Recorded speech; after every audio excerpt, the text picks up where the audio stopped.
तो आइए आप लोग के साथ एक कहानी शेयर करता हूं जेन्युइनली। तो ये उन दिनों की बात है जब राजाओं का बोलबाला हुआ करता था। तो अकबर बीरबल की कहानी तो आप लोग सब लोग ने सुनी ही होगी। तो उसी का एक ये बोलता हूं मैं आपको, ठीक है। तो ये उन दिनों की बात है जब मुगलों का राज था और अकबर, राजा अकबर सब जानते हैं उनको, कितने बड़े शहनशाह थे वो। सो राजा अकबर एज यूजुअल कहीं पे शिकार करने के लिए गए। तो शिकार कर रहे थे वो। एंड शिकार करते करते वहां पे बोलते ना कोई लुटेरे आए और उन लुटेरों ने शिकार करते वक्त जब अकबर राजा जा रहे थे तो उनके साथ सिपाही होते थे।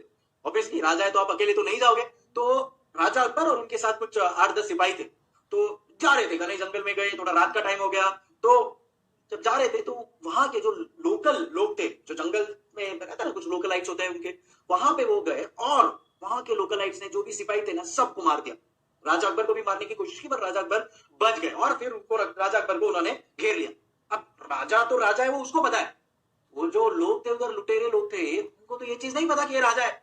उन्होंने बोला कि हम तुमको भी मार देंगे। तब भी वहां पे एक और बंदा था, वो आया एंड उसने कैसे तैसे करके राजा को उन लुटेरों से बचा लिया। मतलब एकदम उसने कुछ अपनी चतुराई यूज की और वहां के लोकलाइट को समझाया और बोला कि यार देखो ये राजा है, ऐसा है वैसा है, प्लीज इनको जाने दो। एंड फाइनली वो जो लुटेरे थे उन्होंने राजा के बाकी सिपाही को तो मार दिया, राजा बच गए उस आदमी की वजह से जो वहां से पास हो रहा था। और उसने बोला कि प्लीज राजा को आप छोड़ दीजिए। राजा को उन्होंने, जो लुटेरे थे उन्होंने छोड़ दिया। और फिर राजा बोले कि चल भाई मैं तेरे को मेरे महल में लेके चलता हूँ। एंड राजा उनको महल में लेके गया, उस आदमी को जिसने उनको बचाया।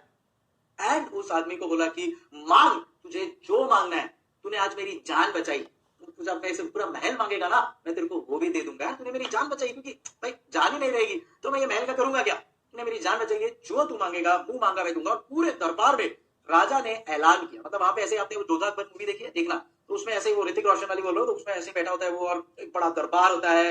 एंड वहां पे वो बोलता है बोलो क्या मांगना है तुमको जल्लेदारी। तो वहां पे उस आदमी के लिए राजा ने दरबार बुलाया पूरा एंड बोला इस शख्स ने मेरी जान बचाई है, ये जो मांगेगा मैं इसको दूंगा, जो आपको मांगना है। मतलब बोलते ना वो टाइम पे सब हीरे जवाहरात और वो सब का बहुत क्रेज होता था। तो उसने बोला जो हीरे, जितने हीरे जवाहरात मांगने हैं, ये जो मांगेगा दरबारी इसको दे दो। उसने बोला कि सर मेरे को हीरे जवाहरात तो नहीं चाहिए। सर नहीं महाराजा, मुझे हीरे जवाहरात नहीं चाहिए। उसने कहा कि मुझे ना खाली चावल चाहिए। महाराजा ने बोला चावल चाहिए? यार लोग तो हीरे जवाहरात मांगते हैं, चावल आप सोचो ना, आपको कोई बोलेगा 1 किलो चावल या 1 किलो गोल्ड या 1 किलो डायमंड, आप क्या लोगे? यार 1 किलो चावल होते हैं 100 रुपए के, 1 किलो गोल्ड होता है 50 लाख रुपए का, 1 किलो डायमंड होता है 1 करोड़ रुपए का, क्या लोगे? कोई भी सेंसिबल आदमी बोलेगा कि मुझे तो 1 किलो गोल्ड दे दो 1 किलो। उसने बोला नहीं नहीं मुझे ना चावल चाहिए। राजा ने बोला पक्का? जो तू मांगा चीज बोलेगा मैं तेरे को दूंगा, तेरे को पक्का चावल ही चाहिए, हीरे जवाहरात जो मांगने मांग। राजा खुद सामने से बोला। तो उसने बोला नहीं नहीं मेरे को तो राजा चावल ही चाहिए। तो राजा ने बोला कि ठीक है तू बोल रहा है वैसा मैं तेरे को दे दूंगा, मुझे कोई तकलीफ नहीं है। राजा बोला यार देख ले यार, फिर मैं वापस ये मौका नहीं दूंगा। बोलते ना golden words are never repeated. तो मैंने आज बोल दिया तेरे को कि जो मांगने मांग ले। लास्ट टाइम पूछ रहा हूं, चावल चाहिए? हाँ। कितने चावल चाहिए बोल, दरबारी है जितने भी चावल बोलेगा उतने चावल दे दो।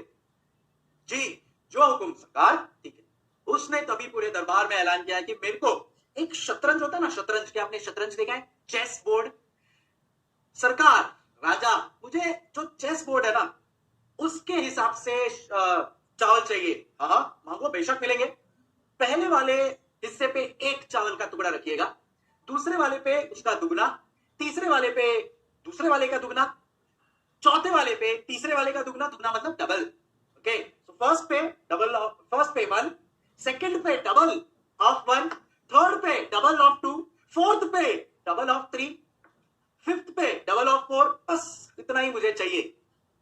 सरकार बोले अरे ये क्या मांग लिया तूने, जाओ दरबारी ये जो बोल रहा है इसको अभी का भी दे दो और रफा दफा कर दो।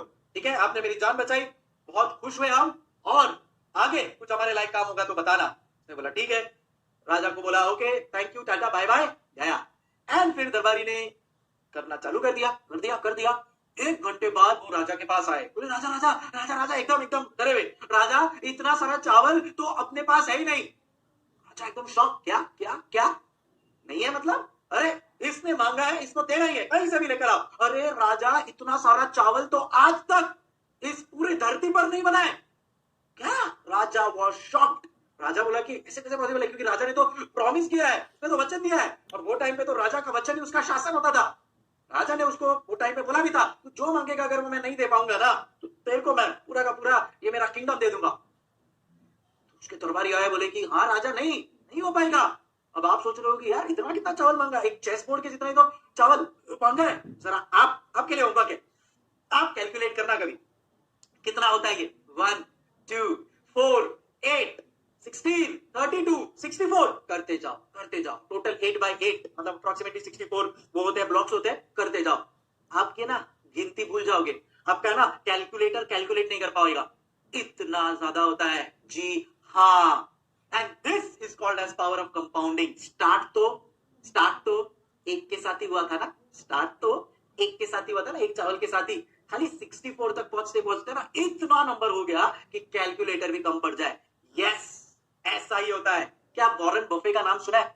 वॉरेन बफे, ध्यान से सुनना, वॉरेन बफे का 90% of the wealth, he is one of the richest person of India. आपको जितना नंबर्स आता भी नहीं है ना, उससे कई गुना ज्यादा उसके पास वेल्थ है। He is one of the richest person in the whole world.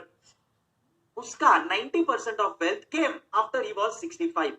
तब तक वो इन्वेस्ट कर रहा था और अचानक से हुआ पावर ऑफ कंपाउंडिंग। तो जो अपने को अचानक लग रहा है, वो स्टार्ट कुछ टाइम पहले, 30 साल पहले उसने छोटे छोटे इन्वेस्टमेंट से कर दिया था, और आज उसको बेनिफिट मिल रहा है। समझे क्या? क्या समझे? अगर आपको कोई बोलेगा, ध्यान से सुनना, अगर आपको कोई बोलेगा मैं तेरे को 1 रुपया देता हूं, आज 1 रुपया देता हूं, और बोलता हूं एवरी डे ये डबल होते जाएगा, और 30 डेज तक ये एवरी डे डबल होगा 1 रुपया, या उसके जगह पे मैं तेरे को 10 करोड़ देता हूं, आप क्या बोलोगे? क्या चाहिए आपको? आपका इमीडिएट रिप्लाई होगा, मेरे को 10 करोड़ रुपया चाहिए, मेरे को 10 करोड़ रुपया चाहिए। अभी कभी 10 करोड़ लेके निकलता हूं। पर जो स्मार्ट बंदा होगा ना, जो चार्टर्ड अकाउंटेंट होगा, चार्टर्ड अकाउंटेंट बोलेगा नहीं मुझे आप 1 रुपया दो, आज कल 2 रुपया देना, तीसरे दिन 4 रुपया देना, चौथे दिन 8 रुपया देना, ऐसे करते करते 1 महीने तक मुझे जितना भी होता है उतना दे दो, चलेगा मुझे। आपको लगे अरे यार पागल है, 10 करोड़ लेके जाना, नहीं, 30 दिन रुको, 30 दिन रुको, you will get 100 crore rupees. Sir क्या बात कर रहे हो? जी हाँ। Are you understanding guys? This is the power of compounding। and मैं आपको क्यों बोल रहा था आपके लिए इंपॉर्टेंट है, क्योंकि आप जो एज में है, अगर आप इन्वेस्टमेंट आज करना चालू करते हो ना, by the time you reach your 40s and 50s when you want to retire, आपके पास एक बहुत बड़ा कॉर्पस रेडी हो जाएगा। क्यों? क्योंकि आपने राइट टाइम पे, when you were at the age of 20s, आपने इन्वेस्टमेंट करना चालू कर दिया था, और उसका बेनिफिट आज आपको जब 50 साल के हो जाओगे ना, तब मिलेगा।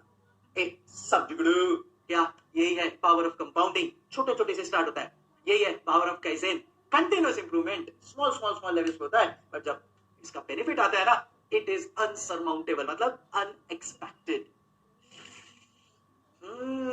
वाह सर, मजा आ गया, क्या केस स्टडी दिया है। कैसा लगा? और सुनना चाहेंगे? Yes yes, your wish is my command. तो जैसा मैंने आपको बोला, आपकी पढ़ाई, आपका पढ़ाई का ले ना, अगर समझो आपका सीए इंटर है,